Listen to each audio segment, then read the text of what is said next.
My name is Jacob Peterson, and I'm 65 years old. The story I'm about to tell you is not about grief, it's about war.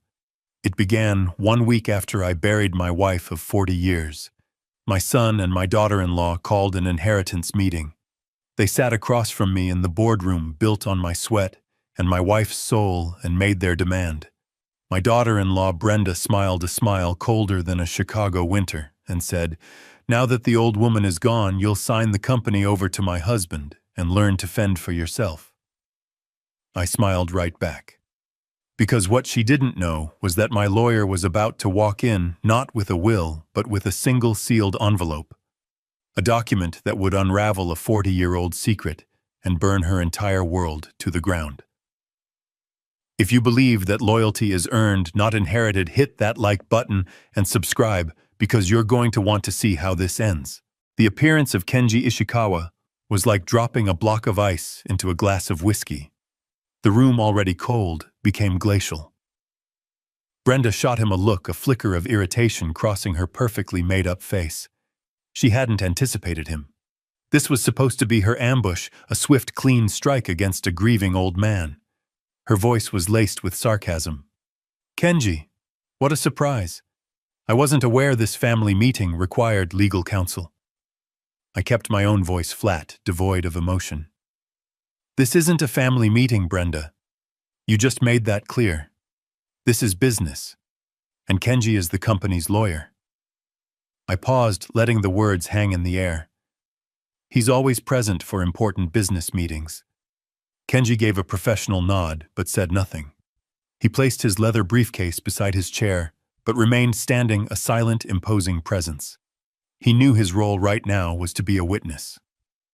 My son Ryan shifted in his seat, looking deeply uncomfortable. "Dad, what Brenda meant was—" Brenda cut him off without a second glance. "What I mean is perfectly clear, Ryan. Don't complicate it." She turned her focus back to me, her smile gone, replaced by the predatory look of a corporate raider. "Jake, let's be practical. Carol is gone. The heart of this company is gone. People need stability. The board, the investors, the employees. They need to see a clear line of succession. Ryan has been the COO for 10 years. This is the next logical step. It's what Carol would have wanted. For the company she built to stay with her son. Her legacy. Her legacy." She dared to use that word. She dared to invoke Carol's name to justify her own naked greed. A hot surge of anger coiled in my gut, but I pushed it down. To get angry now was to lose. Carol had taught me that. "Never let them see you sweat," she used to say. "Let them see you think." I looked at Ryan, my son. "Is that what you think, Ryan? You think your mother would want me to hand over everything she and I bled for, just a week after her funeral?" He swallowed hard, his eyes darting away from mine. I'm just thinking about the stability of the company, Dad. People are worried. Mom, she always said family came first." Yes, Carol always said family came first. But her definition of family was built on loyalty, respect, and hard work, not on lazy entitlement disguised as birthright. I looked at the two of them sitting there in their expensive clothes in the mahogany-paneled boardroom that cost more than the house Carol and I first bought. And a memory hit me so hard it almost knocked the wind out of me. Carol and I 40 years ago on the floor of our tiny rented apartment, spreading bills out on the carpet, trying to figure out how to pay them all. I remembered the smell of truck grease that never seemed to wash off from under my fingernails after a 16-hour day driving the one beat-up rig we owned. We bought it with a second mortgage on a house we could barely afford. Ryan's hands. They've never held anything heavier than a 5-iron. I took a deep breath, pulling myself back to the present. "Why the rush, Brenda?" I asked the question quietly. It seemed to throw her. She was expecting an argument, a fight, not a simple logical question. "It isn't a rush," she snapped back a little too quickly. "It's being decisive. The market doesn't wait for grief, Jake. Our competitors will see your hesitation as a weakness. We need a strong leader at the helm, not someone who's distracted." She said that last word with a disgusting amount of fake pity. Distracted. I raised an eyebrow. I was burying my wife. That's not a distraction, Brenda. It's called being human. You should try it sometime. The tension in the room crackled. Ryan looked like he wanted the floor to swallow him whole. Brenda's eyes narrowed. The mask was slipping. You know exactly what I mean. You're 65. You're tired. For the last few months while Carol was sick, you let things slide at the company. Everyone saw it. The performance reports don't lie. And there it was. Her trump card. She'd been gathering her ammunition. She'd been planning this for months, just waiting for the moment my wife took her last breath. The sheer coldness of it was breathtaking. I stood up, planting my palms flat on the gleaming surface of the table. I could feel the weight of 40 years in that wood. I have given my entire life to this company. I said, my voice low, but carrying to every corner of the room. I was here when it was one truck and a dream. I was here when we landed our first major contract. I was here when we almost went bankrupt in 2008. And I was here holding the hand of the woman who built this with me during her final days. And I don't regret a single second of it. I locked my eyes on Brenda's. I'm not going anywhere. I am the CEO and chairman of the board of Peterson Freight. Ryan will remain the COO. That is final. I turned to my lawyer. Thank you for coming, Kenji. It was a dismissal. Kenji nodded and began to pack his briefcase. Brenda shot up from her chair, her face flushed with rage. You can't do this. The board. I cut her off. I own 51% of the voting shares, Brenda. I am the board. This meeting is over. A dead silence fell. Brenda stared at me, her eyes burning with a hatred so pure it was almost impressive. Her confidence was gone, replaced by the raw fury of a predator who has had her kill snatched away.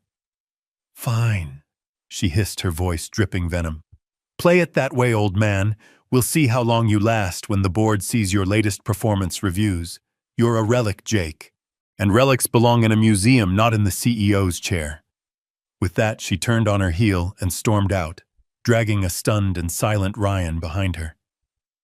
The slam of the door echoed in the silence. I stood alone in the vast, empty room. The grief for my wife, a weight I thought couldn't get any heavier, was now compounded by the bitter taste of betrayal. I sank back into my chair, suddenly feeling every one of my 65 years. Brenda was right about one thing. I was tired. But she was wrong about everything else. I was no relic. And this wasn't the end. This was the beginning of a war. A war that Carol, in her own brilliant way, had already prepared me to win. I didn't go home after the meeting. I couldn't. The silence in that house, the house I had shared with Carol for 30 years, would have been too loud. Instead, I drove to a small, dimly lit coffee shop in a part of town Brenda wouldn't be caught dead in. It smelled of old books and burnt coffee. It was perfect. Start with any vendors or consultants who've been hired without my direct approval. Any new accounts that were opened in the last 18 months. I want to know who they're talking to, who they're paying. I leaned back, the vinyl of the booth creaking under my weight. Brenda thinks I'm a relic. She thinks I'm too lost in my grief to see what she's doing. I want you to use that. Let her think I'm weak. While she's planning her coronation, I want you to build her gallows. Kenji simply nodded, writing it all down. He didn't ask why. He didn't ask if I was sure. 20 years as my lawyer, he knew how I operated. He knew that when I gave an order like this, it was because the war had already begun. As I watched him make his notes, my mind drifted. Carol's face appeared in my memory, as clear as if she were sitting right next to me. I remembered a conversation we had about a year ago, sitting on our back porch, watching the sunset. I had just approved a new marketing initiative that Ryan and Brenda had pitched. I was proud of Ryan for taking the lead. But Carol had been quiet, a small, thoughtful frown on her face. "What is it, honey?" I had asked. She had looked at me, her eyes which could see right through anyone filled with a familiar worry. "It's Brenda," she had said softly. "I don't trust her, Jake." I had sighed.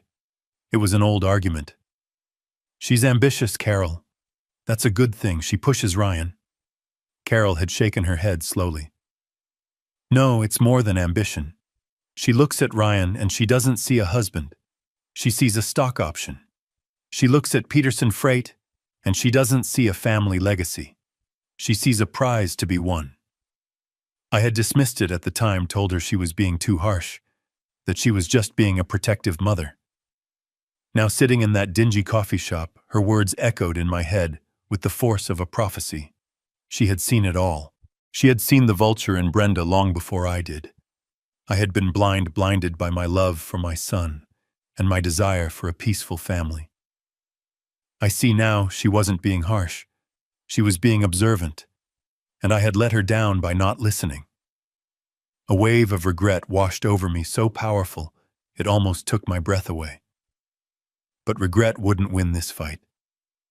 Kenji looked up from his notebook, his expression serious. "I'll get started immediately, Jake. I'll be discreet. They won't see it coming."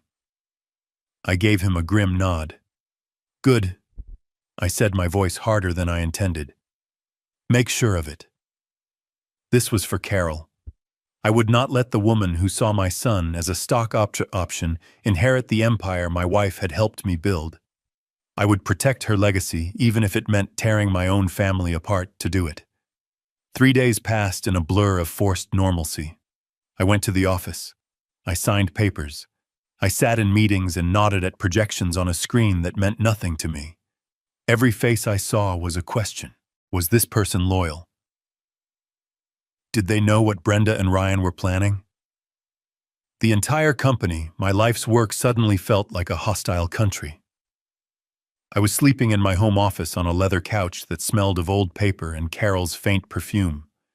I couldn't bear our bedroom. Not yet. On the 4th day, my phone rang. A private number. It was Kenji. His voice on the other end was stripped of all warmth, a flat, sterile instrument of fact. "Jake," he said, "I found something. It's bad." I sat up straight, my heart starting a slow, heavy drumbeat against my ribs. "How bad?" I asked, my own voice a low rasp. I heard the rustle of papers on his end. "It's a shell corporation. Registered in Delaware, of course. It's called B&R Consulting." B&R, Brenda and Ryan. The arrogance of it was like a slap in the face. They didn't even try to be clever. They were so sure I was a spent force, a sleeping lion they could rob without fear. My hand tightened on the phone, the plastic groaning in protest. "Go on," I said through clenched teeth. Kenji laid it out with the cold precision of a surgeon dissecting a tumor. For the past 22 months, B&R Consulting had been submitting monthly invoices to Peterson Freight. The charges were for vague, intangible services: market trend analysis, supply chain optimization reports, logistical strategy advisement. Each invoice was for an amount just under the threshold that would require my personal signature, an amount that Ryan, as Chief Operating Officer, could approve on his own. My own son. He was the key that opened the vault. Kenji continued. "The reports they supposedly provided are non-existent. I checked with the department heads. They've never heard of B&R Consulting. They never received any such analysis. These were ghost services, Jake. Just a pipeline to drain money from the company." I closed my eyes, a wave of nausea rolling through me. It wasn't just greed. This was a profound betrayal, a meticulous long-term deception. While I was taking Carol to chemotherapy appointments, while I was holding her hand as she slept, they were writing fake invoices. They were stealing from her. From us. "How much, Kenji?" I asked, my voice barely a whisper. I needed to know the number. I needed to know the exact price of their betrayal. There was a pause and I could hear him take a breath. "The total amount paid from Peterson Freight to B&R Consulting over the last 22 months, He said each word a hammer blow is $812,450. The number hung in the air, obscene and monstrous. Over $800,000. A memory surfaced sharp and painful of Carol looking over a quarterly report about a year ago. She had a small frown on her face. "This consulting fee seems high, Jake," she had said, pointing to a line item. I had glanced at it, seen Ryan's signature, and dismissed it. "It's that new efficiency firm Ryan hired," I'd told her. "He says they're worth every penny." The shame of that moment burned in my throat now. She had seen it. Of course she had. She saw everything, and I hadn't listened. "Where did the money go?" I asked Kenji, my voice now cold as steel. The grief in my chest was beginning to crystallize into something harder, something sharper. "The B&R account is registered to a P.O. box," Kenji said. "But I traced the outflows. Large wire transfers. One was a down payment on a vacation home, a ski chalet in Aspen, Colorado. Another paid in full for a brand new Porsche 911. The car is registered in Brenda's name." Aspen.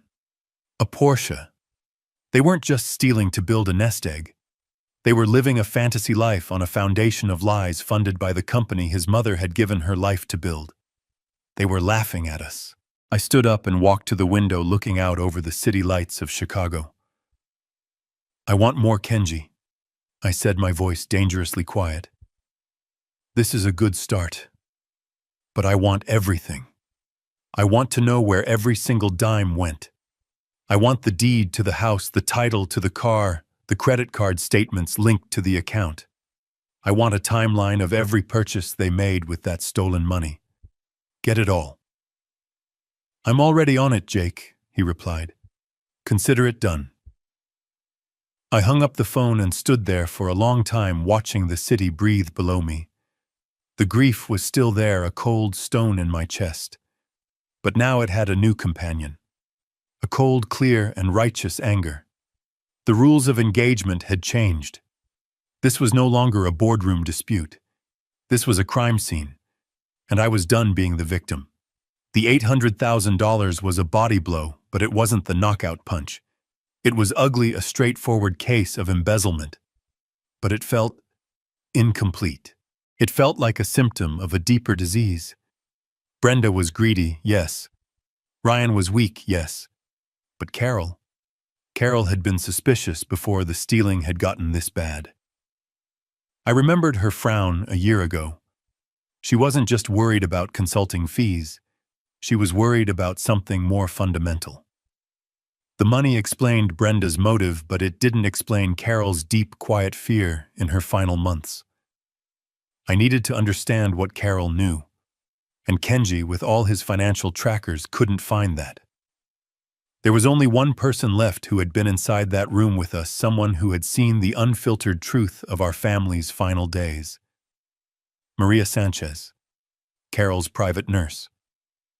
I drove to her house in Pilsen, a small, neat brick bungalow on a street lined with families. It was a world away from the cold glass and steel of my downtown office. I found her in her small, immaculate garden, tending to her roses. When she saw me, her eyes, normally so bright, filled with a deep sadness. She was a woman of 60, with a kind face etched with laugh lines, but now those lines just looked tired. She wiped her hands on her apron and came to me, pulling me into a hug that felt more real than any I had received in weeks. "Jacob," she said, her voice thick. "I am so sorry for your loss. She was a light." We sat on her small porch drinking chamomile tea she insisted on making. For a few minutes, we just talked about Carol. Not the CEO, not the matriarch, but the woman. The woman who loved bad detective novels. The woman who hummed Frank Sinatra songs off-key when she was concentrating. The woman who knew the names of all Maria's grandchildren and asked about them every single day. "She adored you, Maria," I said, my own voice rough with an emotion I hadn't let myself feel in days. "You were more than her nurse. You were her best friend." Maria's eyes watered. She dabbed at them with a tissue. And she was mine, she whispered. In those last months, we talked about everything. Life, death, our children. She looked up, her gaze suddenly sharp. She was so proud of you, Jacob. How you built everything from nothing. But she was worried. My heart quickened. This was it. Worried? I prompted gently, not wanting to scare her off. About what? Maria hesitated, twisting the tissue in her hands. She looked down at her lap. She made me promise not to say anything. She did not want to cause you more pain. You were already carrying so much. Maria, I leaned forward, my hands clasping on the table between us. Whatever it is, I need to know. Brenda and Ryan, they are trying to take the company. They are saying I'm not fit to run it. They say it's what Carol would have wanted. Maria's head snapped up, her sadness replaced by a sudden fierce anger that took me by surprise. What? She gasped. That is a lie, a wicked lie. She clutched the cross around her neck. She was worried about them. She was worried about what they would do after she was gone. She was breathing hard now, her loyalty to Carol overriding any promise of silence. She changed in the last 2 months, Jacob. She became secretive. She started having private calls with your lawyer, Mr. Ishikawa. She would make me leave the room. She had me bring her old boxes from the attic. Company papers, ledgers, things from years and years ago. I thought she was just reminiscing. Maria's eyes filled with tears again. But it wasn't reminiscing. It was an investigation. She would sit up late with her magnifying glass going over these old documents. She would get so tired, but she wouldn't stop. She kept muttering, "It doesn't add up. It just doesn't add up." My blood ran cold. She had been investigating them. While she was dying, she was using the last of her strength to find the truth she felt, but couldn't yet prove. And I pushed. Did she find what she was looking for? Maria shook her head, her face a mask of confusion. I don't know, she never told me. But there is one more thing. She stood up, her expression suddenly fearful, as if she was breaking a sacred oath. She made me promise. She said, Maria, if anything happens, if they move against him, and if Jake ever needs to know the whole truth, I want you to give him this. She went inside her small house. I could hear her moving around, opening a drawer, her footsteps hesitant. She came back out a moment later. Her hand was clenched tight. She opened it and placed a single small tarnished key on the table between us. It wasn't a house key. It looked like a key to a safe deposit box. She told me, do not give it to him unless he is in trouble. He will be in pain. I don't want to add to it if I don't have to. But if he needs to fight, this will be his shield and his sword. Those were her exact words, Jacob. I stared at the key. It was so small, so insignificant. But I could feel the weight of it, the weight of my wife's love and her foresight. She hadn't just been suspicious. She had been planning. She had been laying a path for me, a set of breadcrumbs to follow from beyond the grave. The $800,000 was just the beginning. This key was the real story. She said you would know where it belongs, Maria whispered. She said it was to an old box she kept at the First National Bank downtown. A box she opened before you were even married. I picked up the key, its cold metal biting into my palm. A box from before our marriage. A secret Carol had kept for over 40 years. The fight wasn't just about money anymore. It was about a truth Carol had died protecting.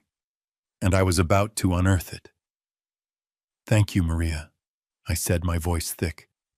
You have no idea what you've done. She nodded, tears rolling down her cheeks. God bless you, Jacob. Now go and fight for her. The next morning, I was at the First National Bank on LaSalle Street right as it opened. The key felt heavy in my pocket, a small piece of metal that held the weight of an entire lifetime. I was led by a stern-looking woman in a navy blue suit into the vault. The air was cold, sterile, and silent, broken only by the sound of our footsteps on the marble floor and the mechanical click of the vault's massive circular door. She led me to a wall of brushed steel boxes and indicated a small one near the bottom. "This is box 31B," she said, her voice devoid of emotion. "It was opened in 1979. Before I even met Carol." A cold dread washed over me. What had she been hiding from me from the very beginning?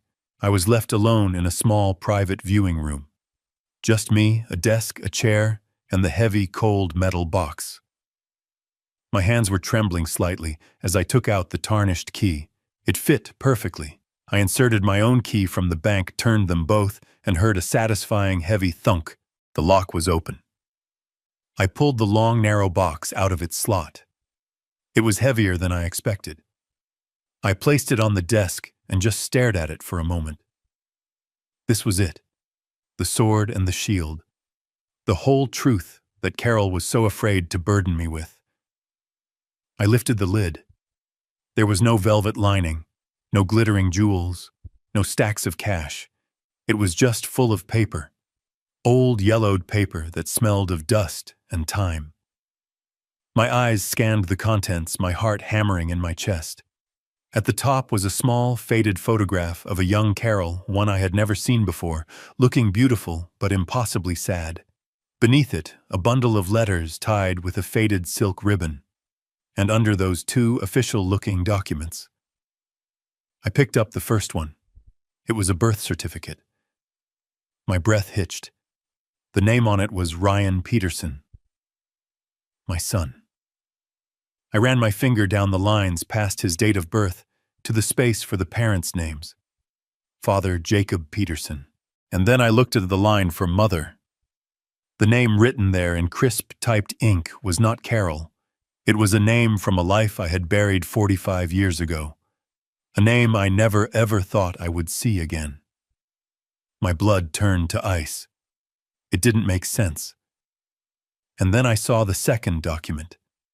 It was a set of adoption papers, dated 6 months later, legally transferring all parental rights of the child Ryan Peterson to one Carol Chenoweth. At the very bottom of the box, almost hidden, was a small leather-bound diary. I recognized Carol's handwriting on the first page, but it was the looping, hopeful script of a young woman I had just started to fall in love with. The fraud, the $800,000. All of it evaporated from my mind. This was the real secret. And I was about to read it in her own words. My hands were shaking. I opened the small leather-bound book. The first page was dated April 10th, 1983, just 2 months before we were supposed to get married. Her handwriting was the looping, hopeful script of the woman I was falling in love with. I started to read, and my world tilted on its axis. "I found out today," she wrote. "Jake, my Jake, the man I am going to build my life with, had a moment of weakness, a mistake, a stupid, drunken mistake 9 months ago that I could have forgiven. I could have screamed and cried, and we would have moved past it. But it's not just a mistake anymore. That mistake has a name. His name is Ryan. He has a child. With a woman from his past, a woman he swore meant nothing, a woman who showed up on his doorstep today holding a baby." I had to stop my breath catching in my throat. I remembered that day. The sheer animal panic. I had told Carol, but I hadn't told her everything. I had told her it was a lie, a shakedown. I had lied to her. I read on my shame a physical weight in my chest. He lied to me. The next entry read a few days later. The ink was darker, pressed harder into the page. He stood in our kitchen and lied to my face. He said she was desperate that the child wasn't his. But I saw his eyes. Jake is a terrible liar. I knew he was telling me what I wanted to hear, not what was true. So I did something I'm not proud of. I followed him. I followed him to a rundown apartment complex on the south side. I watched him hand her a wad of cash. And I saw her. The mother, she was broken, thin with eyes so hollow they looked like holes in her face. And then I saw the baby, him. Just a tiny thing in a dirty blanket. He wasn't just a mistake. He was a person. A tiny, innocent person. He's my son. He's Jake's son. And he's being raised in a place with no hope. I haven't slept in 3 days. The lie is sitting between us at the dinner table. But it's not the lie that's keeping me awake. It's the baby's face. I can't get it out of my head. My vision blurred. I had to wipe my eyes. I never knew. I never knew she had done that. I thought I had handled it, paid the woman off, and that she had disappeared. I was a fool. A young, arrogant fool. The next entry was a week later. I confronted him today. I told him I knew. I told him I knew Ryan was his son. I have never seen a man break like that. He fell apart right in front of me. He confessed everything. The shame, the stupidity, the fear. He was terrified of losing me.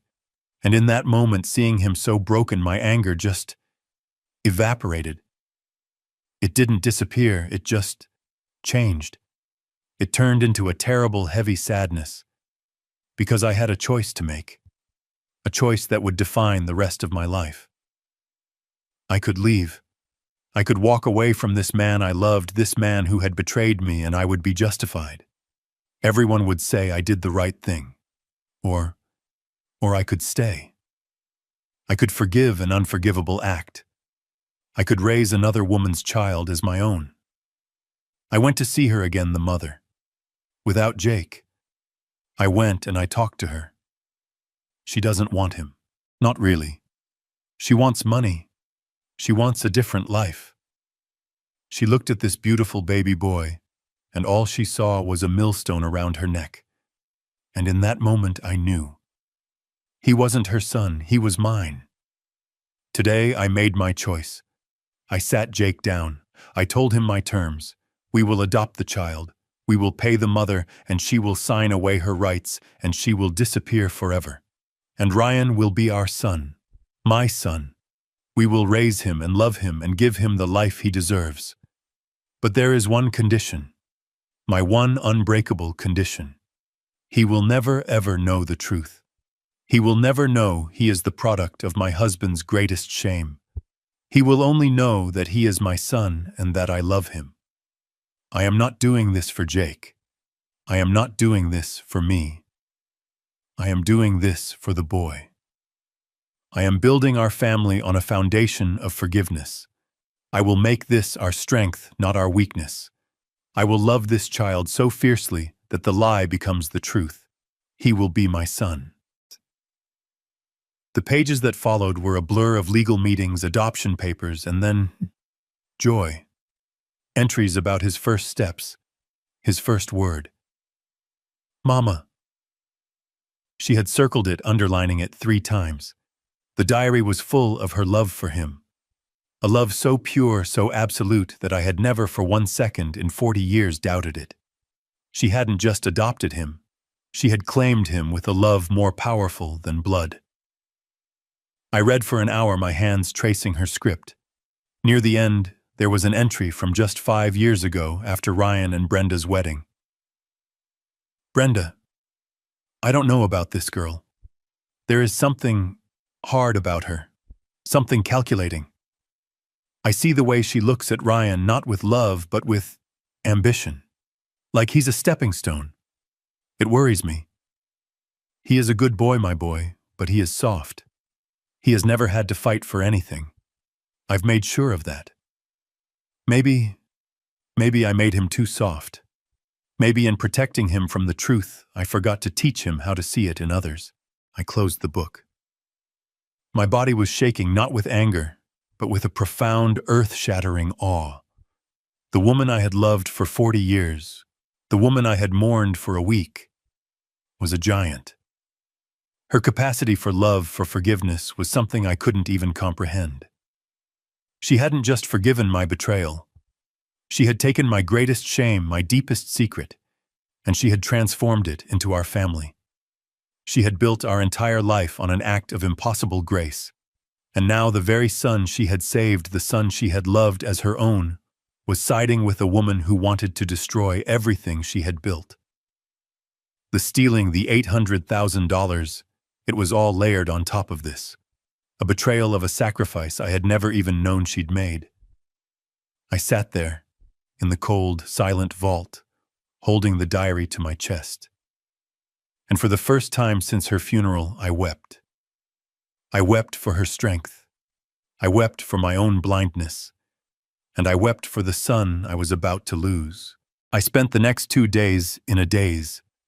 The world outside my window moved on, but I was trapped in the cold, silent vault of the First National Bank, reading my wife's words over and over.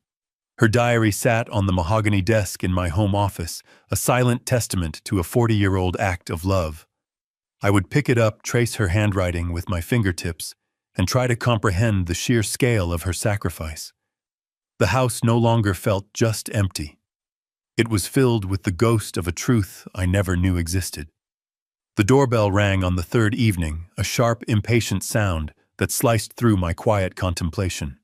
I knew who it was before I even looked at the security camera. I opened the door and Brenda pushed past me without a word, her face a mask of thunder. Ryan followed her and looking like a teenager who had been dragged to the principal's office. "What the hell is this, Jake?" Brenda began spinning around to face me in the foyer. She didn't even bother with a greeting. My corporate American Express was declined. At Nordstrom. Nordstrom, do you have any idea how humiliating that is? Ryan, looking miserable, chimed in. Dad, some of my accounts are frozen too. Kenji's office sent a memo. We can't approve the new fleet purchase. We can't even approve payroll for the West Coast Logistics Department. What is going on? Brenda sneered, taking a step closer. This is your little game, isn't it? You lost in the boardroom, so now you're going to burn the whole company down out of pure spite. Is this your grand plan, to drive Peterson Freight into the ground just so we can't have it? Carol would be disgusted by what you're doing to her memory. I just looked at them. I listened to her shrill accusations and I felt nothing. The anger I should have felt, the rage at her audacity, simply wasn't there. It had been burned away by the truth in that diary, replaced by a profound, weary sadness. I saw them not as villains, but as children. Ignorant children playing with matches in a house soaked in gasoline. I let her finish her tirade, letting the ugly words hang in the air between us, echoing in the high-ceilinged foyer that Carol had designed. When she finally ran out of breath, her chest heaving, I slowly turned my gaze from her and looked directly at Ryan. My son. The boy Carol had loved so fiercely, it reshaped her entire life.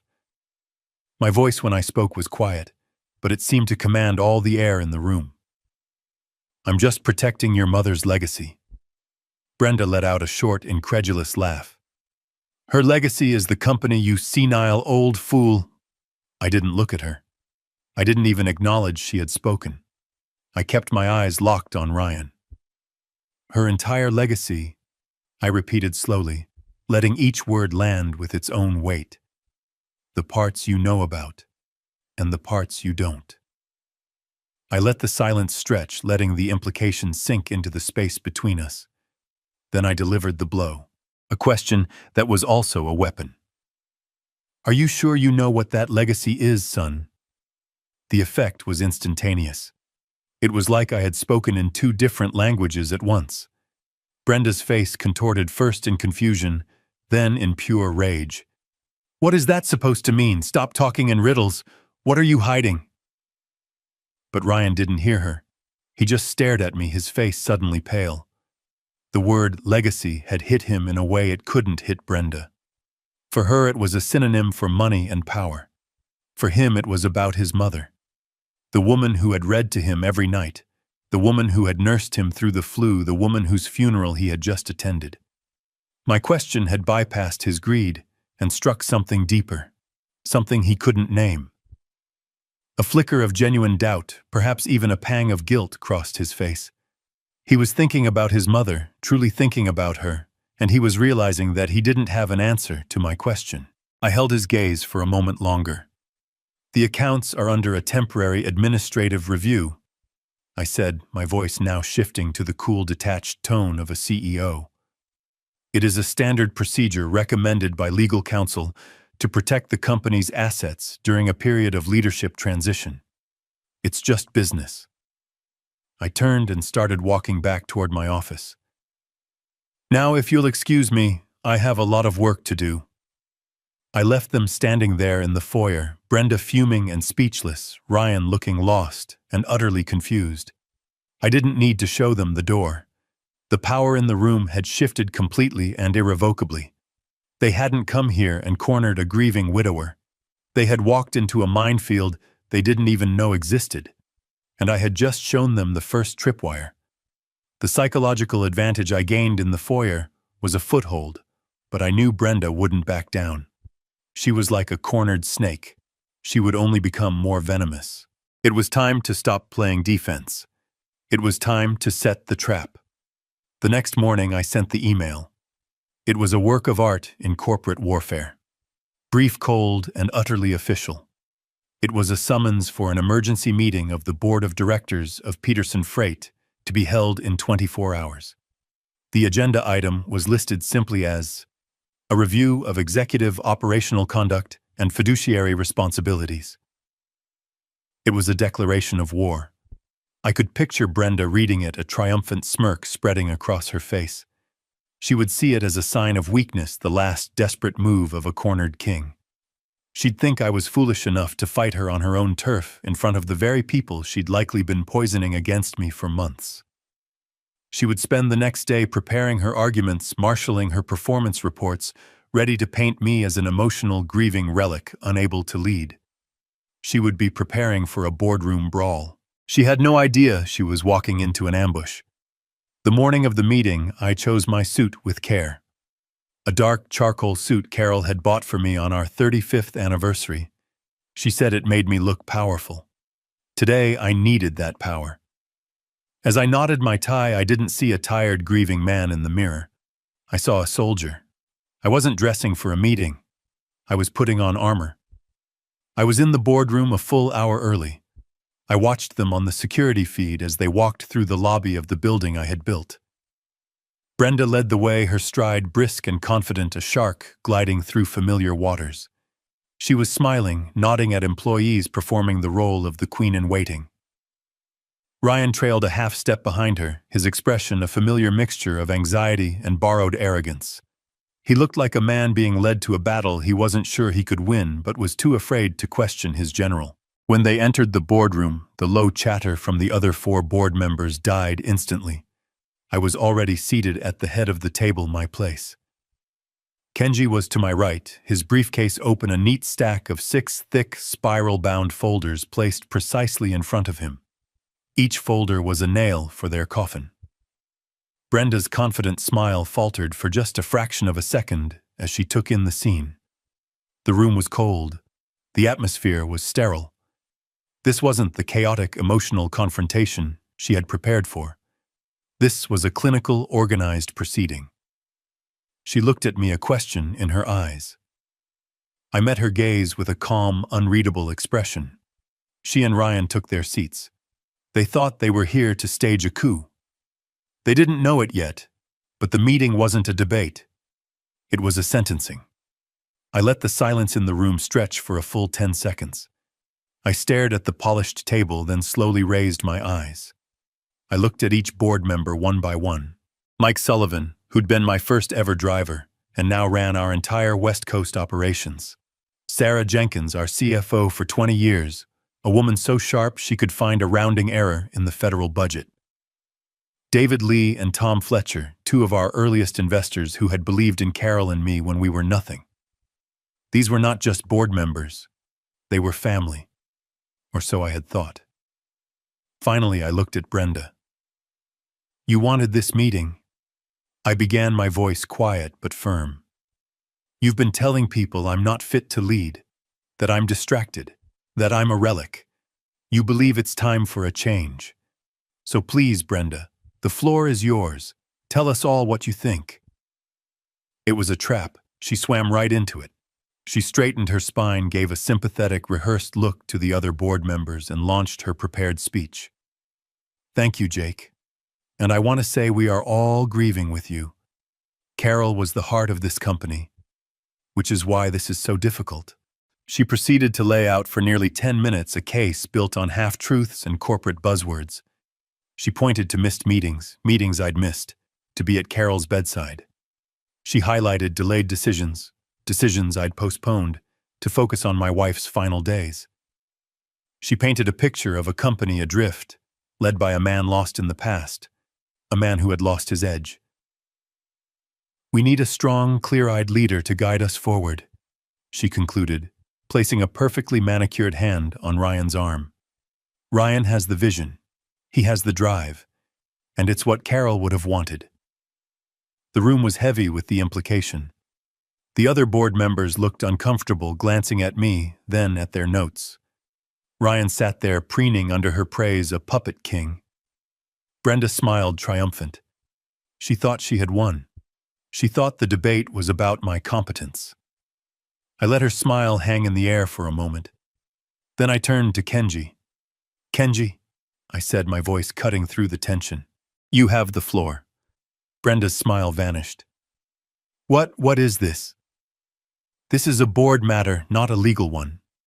This, I said, leaning forward, is entirely a legal matter. Kenji stood up. He opened the 6 thick, spiral-bound folders. Good morning, he said, his voice as neutral as a judge's. I've prepared a brief for each of you. This is the result of a 2-week internal audit commissioned by the CEO. He slid a folder in front of each board member. He gave one to Ryan. He gave one to Brenda. If you'll please turn to page 1, and I would also direct your attention to the main screen. The projector flickered on. The first image was a simple logo, a stylized B and R intertwined. Below it the words B&R Consulting LLC. Brenda's face went rigid. It was a fractional change, a tightening around her eyes, but I saw it. Ryan, however, went visibly pale. He looked at the screen, then at the folder, then at me, his eyes wide with a dawning animal panic. B&R Consulting, Kenji began, is a limited liability corporation registered in Delaware 22 months ago. He clicked to the next slide. It was the registration document. The registered agents and sole proprietors, he continued, are Brenda Peterson and Ryan Peterson. Sarah Jenkins, our CFO, let out a small, sharp breath. Kenji, what is this? Please turn to page 3, Kenji said, his voice unwavering. What you are looking at is the first of 22 invoices submitted by B&R Consulting to Peterson Freight. The screen filled with an invoice for $45,000. The service rendered logistical strategy advisement. As you'll note, Kenji said, the amount is just under the $50,000 threshold that requires a sign-off from the CEO, an amount that can be approved solely by the COO. He clicked. The next invoice. $42,000. Market trend analysis. Click. $48,000. Supply chain optimization report. Click. Click. Click. For 5 solid minutes, Kenji clicked through invoice after invoice, all for vague, intangible services, all signed and approved with Ryan's digital signature. Mr. Sullivan, Kenji said, looking at Mike, our head of operations. Did you ever receive a supply chain optimization report from B&R Consulting? Mike shook his head, his face turning a dangerous shade of red. Never heard of them, he growled. Mrs. Jenkins, Kenji turned to our CFO. Did our marketing department receive any market trend analysis from this entity? Sarah was already flipping through her own copy of the report, her face pale. No, she said, her voice shaking with rage. This is fraud. But where did the money go? Tom Fletcher, one of the investors, asked. Please turn to section 4, Kenji said. The money trail. This was it. The kill shot. Kenji projected a bank statement from B&R Consulting. It showed the inflows from Peterson Freight, and then the outflows.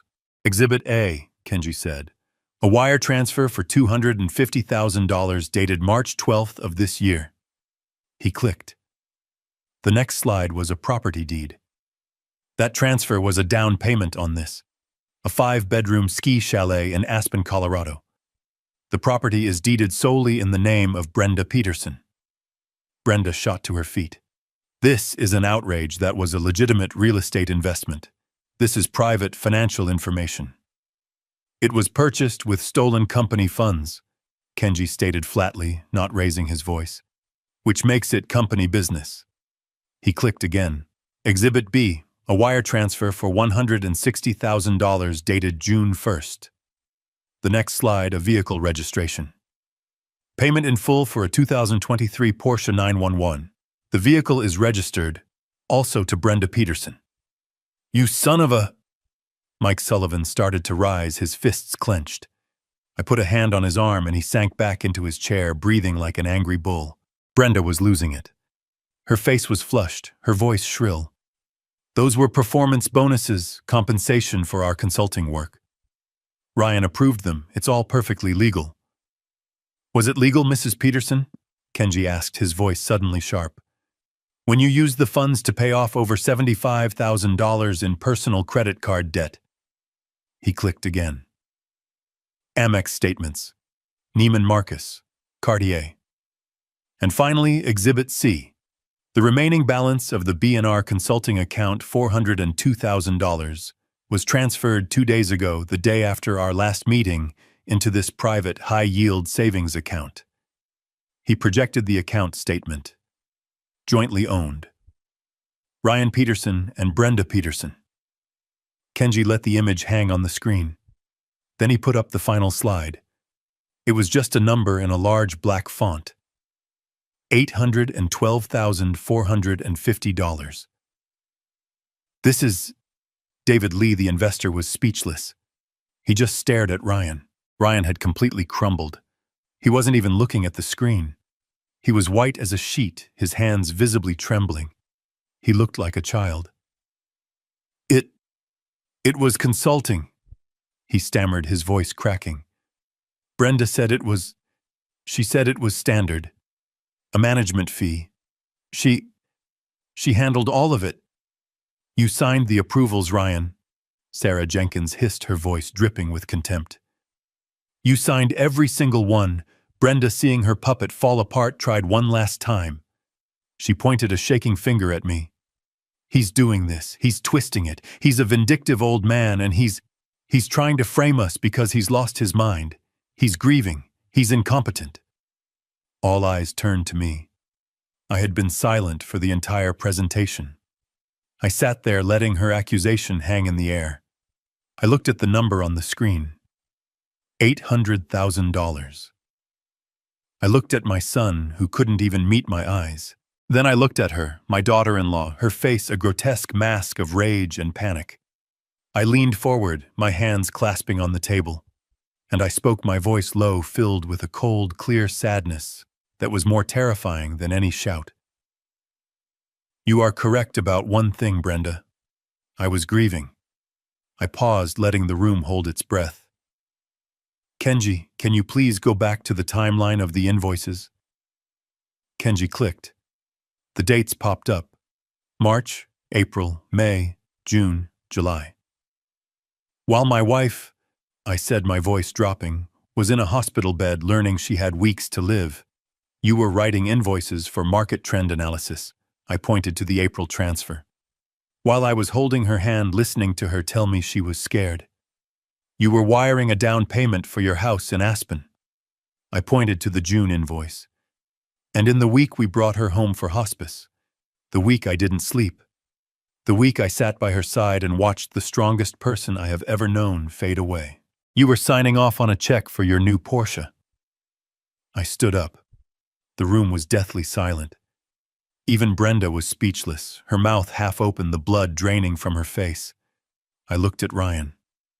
This, I said, my voice thick with a grief he couldn't possibly understand, is the legacy you were trying to protect. My words fell into a silence so profound, it was like a physical weight. Every person in that room was frozen. Mike Sullivan was staring at his own clenched fists on the table, his knuckles white. Sarah Jenkins had her hand over her mouth, her eyes filled with a mixture of pity and absolute disgust fixed on Ryan. David Lee and Tom Fletcher, the investors, just looked stunned, as if they couldn't process the sheer cold-blooded treachery. Brenda stood there, her mouth still half open, her face pale. The mask of the powerful executive was gone, replaced by the naked, ugly face of a common thief caught in the act. And Ryan, my son. He finally looked up at me, his eyes streaming with tears. He didn't look like a 40-year-old COO. He looked like he was 5, a little boy who had just broken his mother's favorite vase and knew he was in terrible, terrible trouble. "Dad," he whispered the word, a pathetic squeak. I didn't know. I didn't know about the dates. She handled everything. I just signed. Brenda, seeing him crumble, seemed to snap back to life. But her rage was gone, replaced by a desperate, frantic panic. She turned on him, her voice a venomous hiss. "You knew! You weak, pathetic fool, you knew! You loved the money, you loved the car I bought you! Don't you dare put this on me!" I didn't, he cried, covering his face with his hands, sobbing openly now. I thought it was just bonuses." It was a pathetic, disgusting spectacle.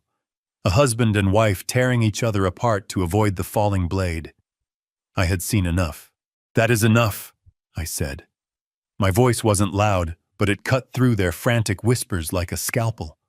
They both fell silent. I looked at the board members. "You have seen the evidence presented by Mr. Ishikawa. You have heard the testimony. The facts are clear. $812,450 of company funds were fraudulently transferred to a shell corporation owned by the chief operating officer and his wife." I turned my gaze back to Ryan, his face still buried in his hands. "As chairman of this board, I am now calling for a vote. I will make 3 motions." Mike Sullivan slammed his open palm on the table, making the water glasses jump. "A vote," he growled, his face purple with rage. "Jake, to hell with a vote. Let me throw them out myself. This is a disgrace to Carol's memory. A disgrace." "Mike," I said, holding up a hand, "everything will be done by the book.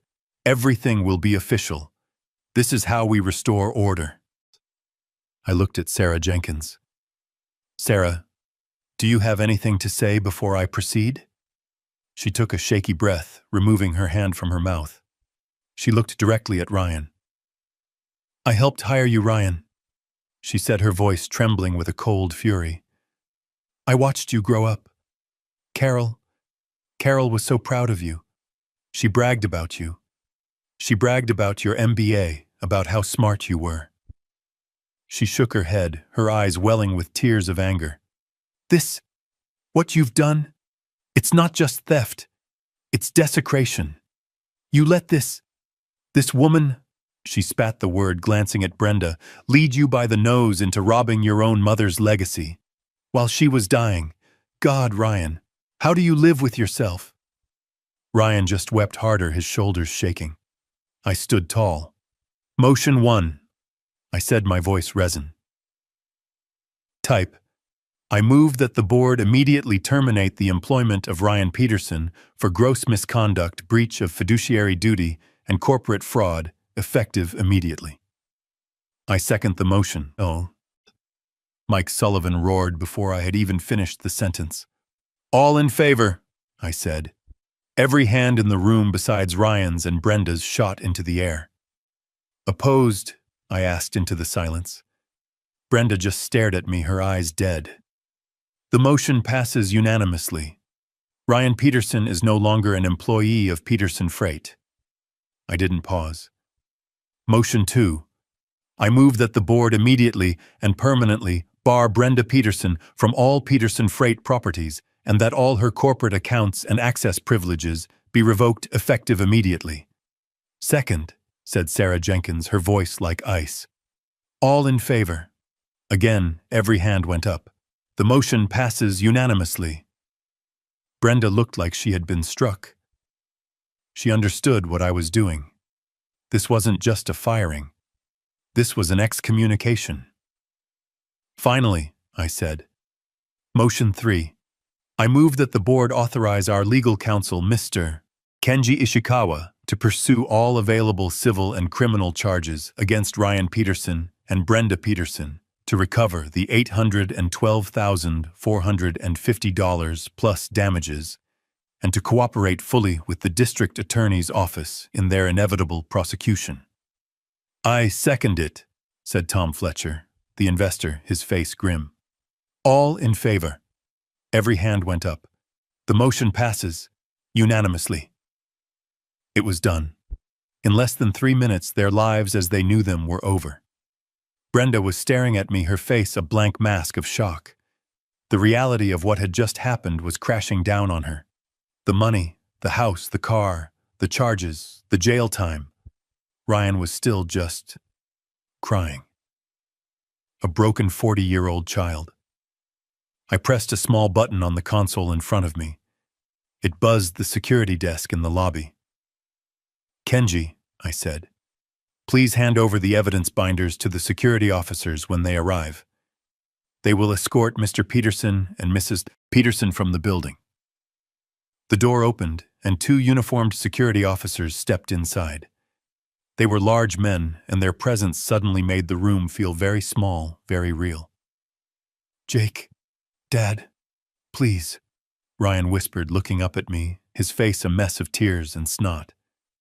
Please don't do this. I'm sorry. I'm so sorry. I looked at him. My son. The boy Carol had saved. The boy I had raised. And I felt a vast, empty ocean of pity and disgust. Sorry doesn't bring back the money, Ryan. I said, my voice flat. And it damn sure doesn't honor your mother's memory. You made your choice. You signed the papers. I nodded to the guards. They are no longer employees or guests. Please see them out. One guard stepped toward Ryan, and the other toward Brenda. Brenda, in a final pathetic burst of defiance, snatched her purse. You don't have to touch me, I'll walk, she spat. She strode out of the room, her head held high, a queen in a fantasy of her own making, even in her absolute defeat. Ryan, however, couldn't even stand. The guard had to gently but firmly lift him by the arm. Dad, he cried out, one last desperate plea. I turned my back to him. I couldn't look at him. I faced the window looking out over the city Carol and I had built. I heard him being led out, his sobs echoing down the hall until the heavy boardroom door clicked shut, sealing them out of my life, out of her company forever. The disarmament was complete. After the heavy door clicked shut, the silence that flooded the boardroom was absolute. It was a vacuum heavier and more profound than the silence of my empty home. The other board members, Mike, Sarah, David, and Tom, had filed out quietly one by one, each placing a hand on my shoulder as they passed. They offered their support, their faces grim, their eyes full of a shared sense of violation. Kenji was efficiently packing the remaining binders into his briefcase, a quiet professional who had just detonated a bomb and was now cleaning up the debris. But I just sat there, at the head of the table that had been mine for 40 years. I stared at the empty chair where Ryan had sat, at the overturned water glass he'd knocked over in his panic. I felt no triumph. There was no surge of victory, just a vast, cold emptiness and a profound, bone-deep weariness. I looked at the number still glowing on the projector screen. $812,450. It was a massive sum, but it felt insignificant. I looked at the timeline of the invoices. March, April, May, June. And suddenly, it all clicked into place, not as a random series of thefts, but as a meticulously laid path of breadcrumbs. Carol. This wasn't my counteroffensive. It was hers.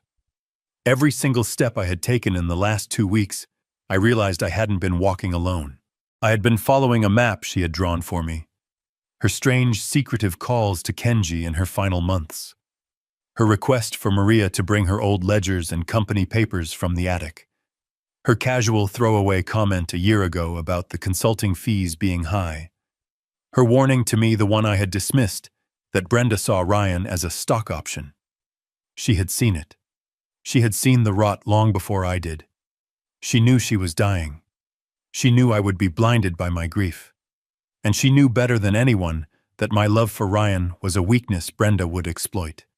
So in the last precious months of her life, while her body was failing her, her mind, that brilliant, sharp, incredible mind, was working overtime. She wasn't just reminiscing over old papers. She was building a case. She was laying the groundwork. She was gathering the ammunition, putting it into a box, and leaving the key with Maria. She was preparing me for the war she knew was coming, a war I would have to fight without her. This audit the evidence Kenji found. He hadn't started from scratch. He was just following the map she had left behind. She had cleaned up my mess one last time. She had armed me from the grave. I looked at her empty chair next to mine and I finally understood. I wasn't avenging her. I was just finishing the job she had started. The call didn't come from me. It came from Kenji. A week after the board meeting, a week of deafening, suffocating silence, he contacted their new and presumably very expensive lawyer. He proposed a meeting. A final opportunity. His email read, to discuss the separation terms and the pending civil litigation. It was a perfectly baited trap, and I knew Brenda would swim right into it. I knew exactly how her mind worked. She was a transactional creature.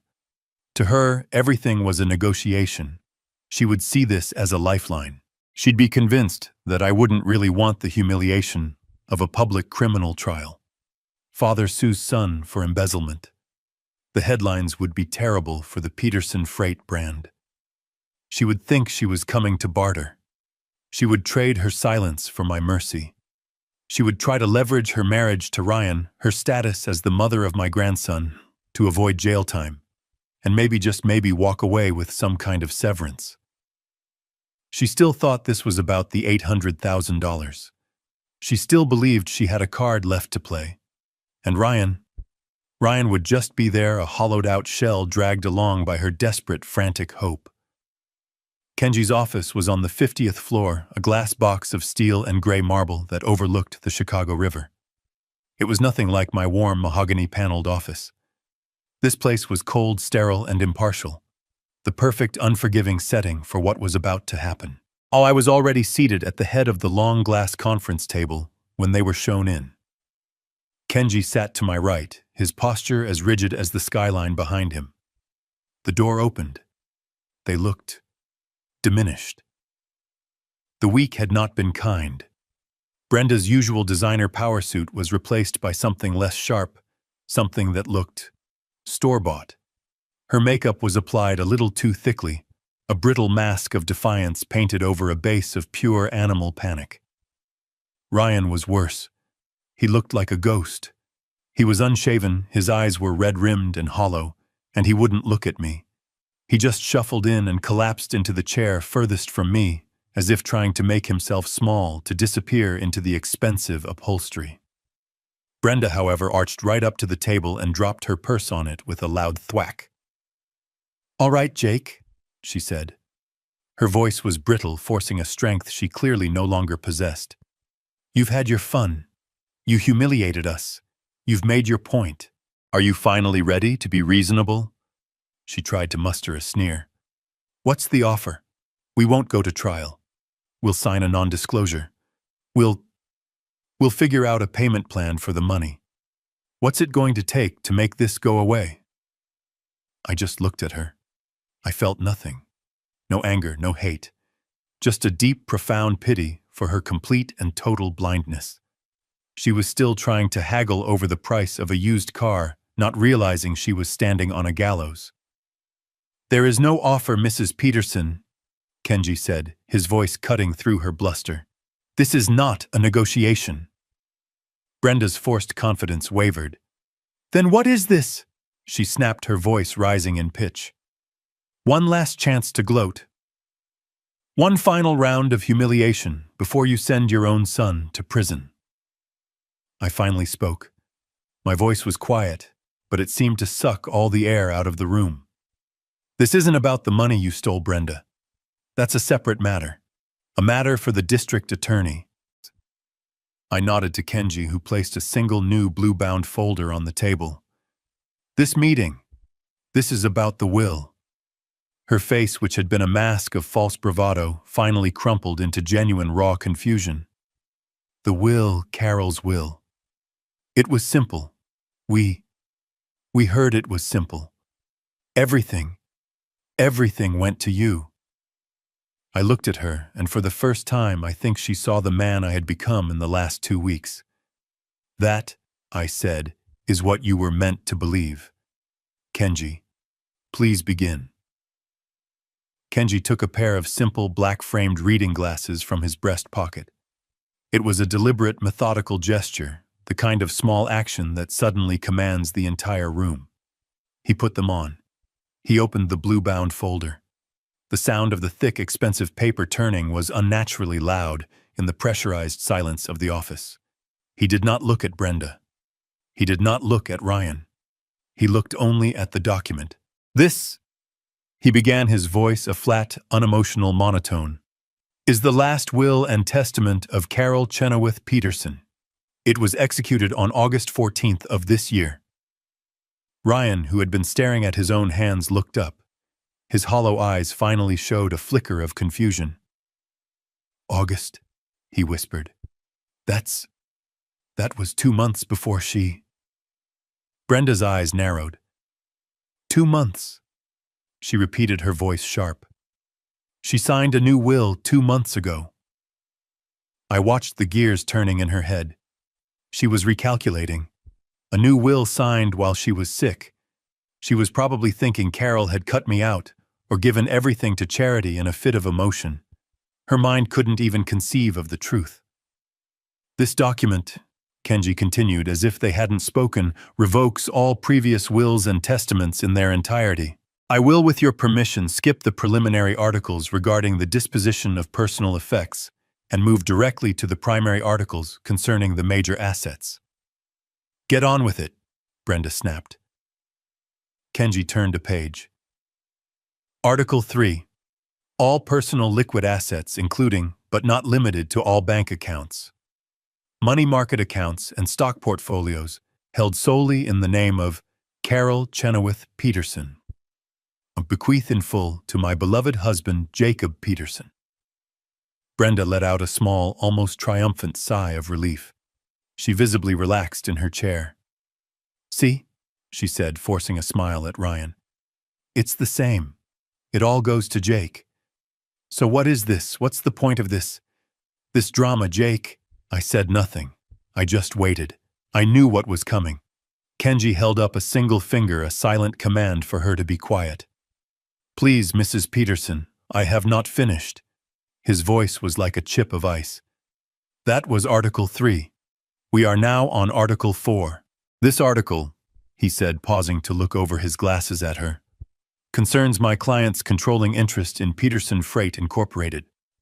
Specifically, the 51% of voting shares she inherited from her father, Mr. David Chenoweth, and which are, as stipulated by her prenuptial agreement with Mr. Peterson, her sole and separate property. Brenda's smile vanished. Her head tilted. Her separate property. I could hear the cold dread in her voice. The $800,000 had been stolen from the company. But this was Carol's personal stake. A stake that was by law completely untouchable by me or by Ryan. What about the company? She stammered. Kenji looked back down at the page. Article 4, Section A. All shares mentioned are to be placed into a newly formed entity upon my death, to be named the Peterson Legacy Trust. He read through a dense paragraph of legal jargon describing the trust's structure, its fiduciaries, its tax implications. Brenda was fidgeting, her panic rising. Get to the point, she almost yelled. Kenji turned the final page of the document. I am at the point, Mrs. Peterson. I am at Article 4, Section B. He paused again, a long, agonizing silence. It is, he said, what my client referred to as the bloodline clause. The what clause? Brenda's voice was a high-pitched squeak. Kenji raised his voice slightly, as if he were addressing a courtroom, and he read very, very slowly, enunciating every single syllable. The controlling interest of Peterson Freight, the aforementioned 51%, shall only be transferred in part or in full from the Peterson Legacy Trust to an heir or heirs who can provide definitive biological and genetic proof of being of my direct bloodline. The silence that followed was so complete I could hear the faint hum of the air conditioning. Ryan just sat there, his face a complete blank, the words not computing. He was too slow, too insulated from reality to grasp the implication. But Brenda was different. Her face was a storm of rapid conflicting emotions, confusion, fear, and then a sudden desperate realization. She looked at Kenji. She looked at me. She looked at Ryan. And then she let out a short, barking, ugly laugh. A bloodline clause. What is this Game of Thrones that... That's just Ryan. It's just a fancy vindictive legal way of saying it goes to her son, our son. She was nodding, reassuring herself. Right, Jake. She looked at me, desperate for confirmation. This is just another sick, twisted game. You're trying to scare us. She turned on Kenji. So what? You want a blood test? Fine, get a needle. We'll do it right now. Ryan is her son. He's her only child. This is meaningless. It's just... I watched her, this rabid animal, still fighting, still clawing, still trying to make the facts fit her narrative. She was standing on a trapdoor and arguing about the color of the paint. I let her rant for another 10 seconds, her voice growing more shrill, more hysterical. She still thought she was safe. She still thought the man sitting next to her, the man she had used as a key to the vault, was Carol's son. Kenji just waited, his expression unreadable. When she finally ran out of breath, her chest heaving, he spoke, his voice dangerously quiet. As you wish, Mrs. Peterson. He reached down to the briefcase by his feet, the one I had assumed was now empty. He pulled out a single thick, sealed manila envelope, the same envelope I had seen in the boardroom. He placed it on the glass table with a soft, definitive thud. Mrs. Peterson, he said, was a very thorough woman. She anticipated this contingency. She also anticipated the results. Brenda's laugh was high-pitched and brittle, a sound on the verge of shattering. Anticipated?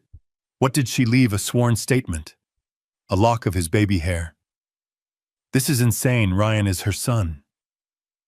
Kenji's face remained an impassive mask. He didn't respond to her hysteria. He simply, and very deliberately, broke the seal on the manila envelope. He reached inside and pulled out a single folded document.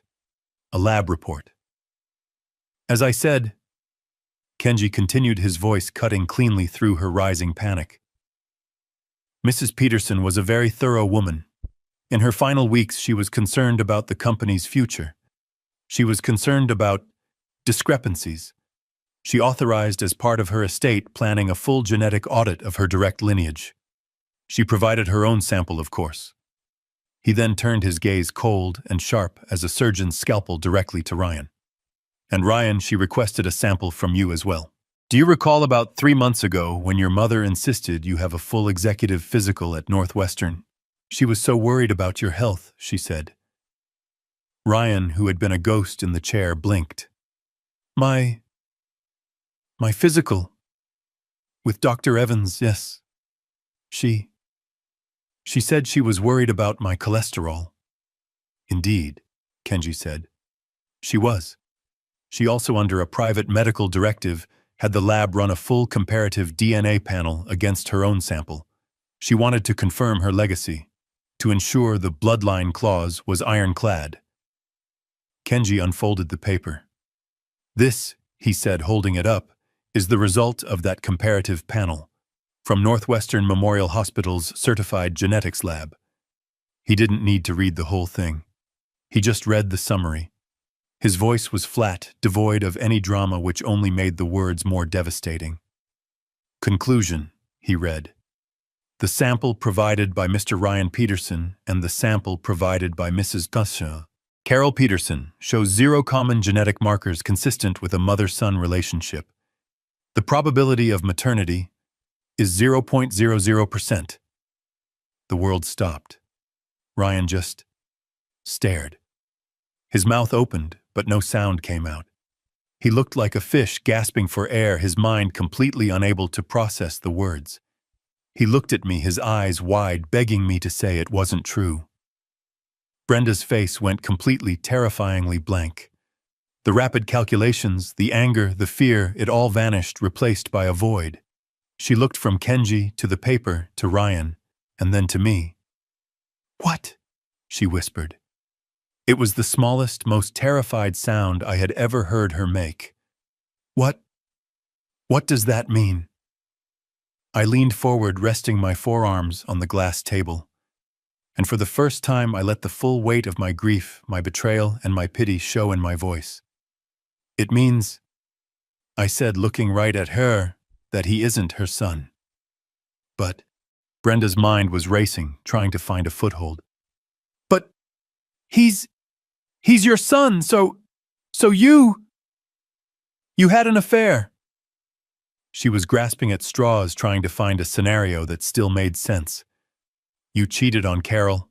"Yes," I said. My voice was a low rasp. "I did. Once. A long time ago. Before we were even married. A stupid, drunken mistake I made 45 years ago." I looked at Ryan, my son, whose entire world was disintegrating in real time.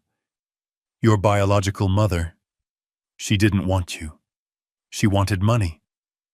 I paid her. I thought that was the end of it." I turned my gaze back to Brenda, whose face was now a mask of pure, horrified confusion.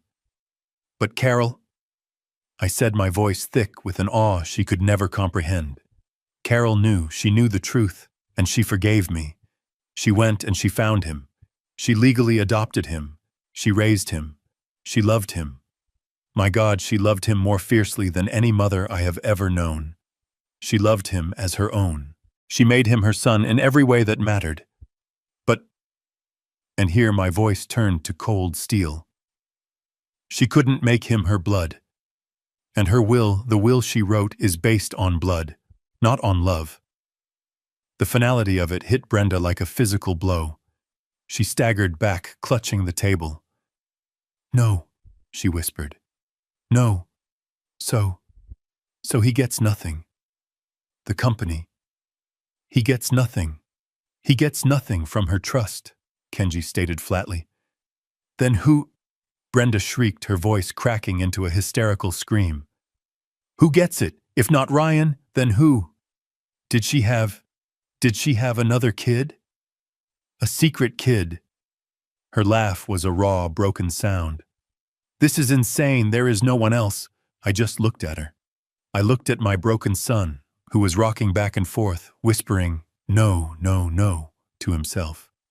I had dreaded this moment. I had dreaded this pain. But Carol had known. She had planned for this too. She had known that the truth in all its devastating, cleansing power was the only way. "You're right, Brenda," I said, my voice quiet again. "He wasn't her only child." Brenda froze.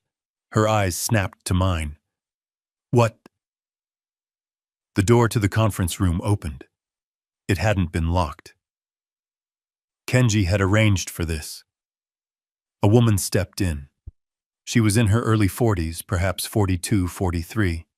She was tall, with an air of quiet, professional confidence. She had dark hair, a kind, intelligent face, and my breath hitched. She had Carol's eyes, the same shape, the same depth, the same piercing intelligence. She was dressed not in a power suit, but in the practical, no-nonsense green scrubs of a doctor, a white lab coat thrown over them, a stethoscope draped around her neck. She looked like she had just come from a hospital floor. She looked at me, at Kenji, and then at the two broken people at the table, her expression one of polite professional curiosity mixed with a deep underlying sadness. Brenda stared at her. "Who the hell are you, Timout? This is a private meeting." Kenji stood up. "Brenda Peterson, Ryan Peterson," he said, his voice taking on a formal tone of introduction. "Allow me to present Dr. Ann Wallace. She is a double-board certified cardiothoracic surgeon currently on staff at the University of Pennsylvania Hospital in Philadelphia." He paused, letting the title settle in the air. Then he delivered the final killing blow. "She is also," he said, gesturing to the doctor, "the biological daughter of Carol Chenoweth Peterson. The child she gave up for adoption when she was 19 years old, long before she ever met you, Jake. And as of this morning, the sole verified biological heir to the Peterson Legacy Trust.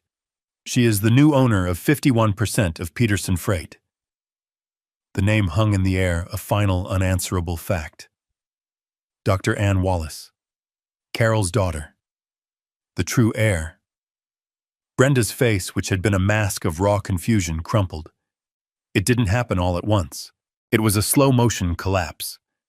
Her mouth opened and closed, but the shrill, demanding voice was gone. All that came out was a small, dry gasp, like a burst of dust. She looked at Dr. Wallace, this calm, intelligent woman in her scrubs, and her mind simply broke. The intricate web of lies, of manipulations, of long-term planning, of entitlement, it all tore apart in a single instant. This woman's very existence was a reality Brenda could not fit into her world. "No," she whispered. It wasn't a denial. It was a plea for the world to make sense again. "No, you're lying. This is a trick. Jake, you hired her." She pointed a shaking finger at Anne. "She's an actress. You hired an actress. This is conspiracy. It's fraud." Her voice climbed the scale, becoming high and thin, the sound of a violin string stretched to its breaking point. "We'll sue you. We'll sue all of you. We'll demand a test. That won't be necessary, Mrs. Peterson," Kenji said, his voice quiet, but laced with the cold finality of an executioner. "Dr. Wallace was located by Mrs. Peterson herself over 6 months ago. They met. They reconciled. And they coordinated this entire transition of legacy. The DNA confirming Dr. Wallace as Carol's biological daughter has already been certified and is appended to the will. It is ironclad. There is nothing to fight." That was the last blow. The word ironclad. Brenda's wild-eyed panic just deflated. All the fight, all the venom, all the ambition that had defined her entire being evaporated in a single ragged exhale. She sank into her chair, not sitting, but collapsing, as if her bones had turned to jelly. She put her head in her hands, her shoulders starting to shake. But this wasn't the sound of grief. It was the dry, ugly, racking sob of pure, absolute loss. The sound of a gambler who had bet everything on a sure thing only to watch the house take it all. She had lost the money. She had lost the company. She had lost her future. She was nothing. And Ryan, my son. He hadn't moved. He hadn't reacted to Dr. Wallace's entrance at all. He was still locked in that first moment of devastation, the moment he learned the woman he worshipped wasn't his mother. He was just gone. He was rocking back and forth in his expensive chair, his eyes wide and unseeing, staring at the glass wall behind me. He was whispering, but not to us, to himself. She wasn't my mom. It wasn't real. He was a 40-year-old man, a COO, a husband. And in that moment, he was just a terrified little boy, lost in a forest he didn't understand. His world hadn't just been taken from him. It had been revealed as a lie he had lived for 40 years. Brenda had lost her fortune. Ryan had lost his very soul. They were destroyed and the war was over. The aftermath was not swift, but it was absolute. Justice, I've learned, is not a lightning bolt. It is a slow, grinding machine. The civil suit to recover the stolen $800,000 was a given. Kenji filed it before Brenda and Ryan had even left the parking garage. But that was just the beginning. As promised, Kenji turned over the entire meticulously prepared case to the district attorney's office. Criminal charges were filed within the month: grand larceny conspiracy to defraud and multiple counts of wire fraud. Faced with prison time and with every bank account frozen, Brenda's true nature took over. There was no loyalty. There was no us.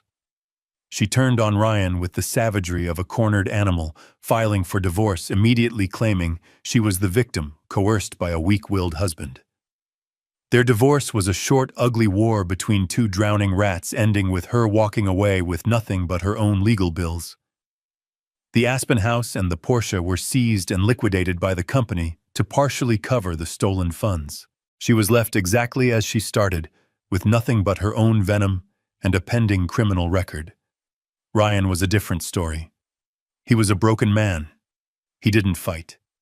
He pleaded guilty to every single charge, his confession, a quiet, pathetic whisper in the courtroom. He had lost his mother, his wife, and his entire identity in the span of a few weeks. He had nothing left to lie for. Given his full cooperation and perhaps a father's quiet plea to the DA for leniency, the judge went easy on him. He avoided prison. He was sentenced to 5 years of probation, 2,000 hours of community service, and a court-ordered restitution plan that he would likely be paying for the rest of his life. He lost his job, his money, and his name. He was forced at 40 years old to get a menial job at a logistics warehouse, finally learning the feel of real work on his hands. It wasn't victory. It was just consequences. The board was satisfied. The cancer had been removed, and the company was safe. A few months passed. The Chicago winter had thawed into a cool, hopeful spring. I found myself walking the grounds of the Peterson Freight Depot, the rumble of trucks, a familiar, comforting sound. But I wasn't alone. Beside me walked Dr. Ann Wallace. She had flown in for the quarterly board meeting. We had been talking, hesitant at first, but now, more easily. We were two strangers bound by the ghost of a woman we had both loved in profoundly different ways. She would have been so proud of you, you know. I said, my voice a little rough. What you do, saving lives. Anne smiled, a small, sad smile that was so much like Carol's it made my heart ache. She told me she was proud of you, Anne replied softly. She said you were the only man she'd ever met who had built an empire with his own hands and kept his soul. I had to stop a wave of emotion threatening to overwhelm me. Anne stopped with me, her gaze kind. She had no intention of running the company. Her work, her calling, was in Philadelphia. We had agreed with the board to hire a new professional CEO while she would serve as the new chairwoman, protecting her mother's legacy from afar. She was the smart one, I finally managed to say. She planned all this. She saved her company. And I think she saved me too. Anne looked up at the big blue Peterson Freight logo on the side of the warehouse. She saved all of us, Jake, she said. She gave us a chance to build something new, something based on truth. I looked at her, my daughter, this incredible woman I was just beginning to know. The grief was still there, a dull ache that would never fully go away. But for the first time in a long time, it wasn't the only thing I felt. I felt peace. I felt hope.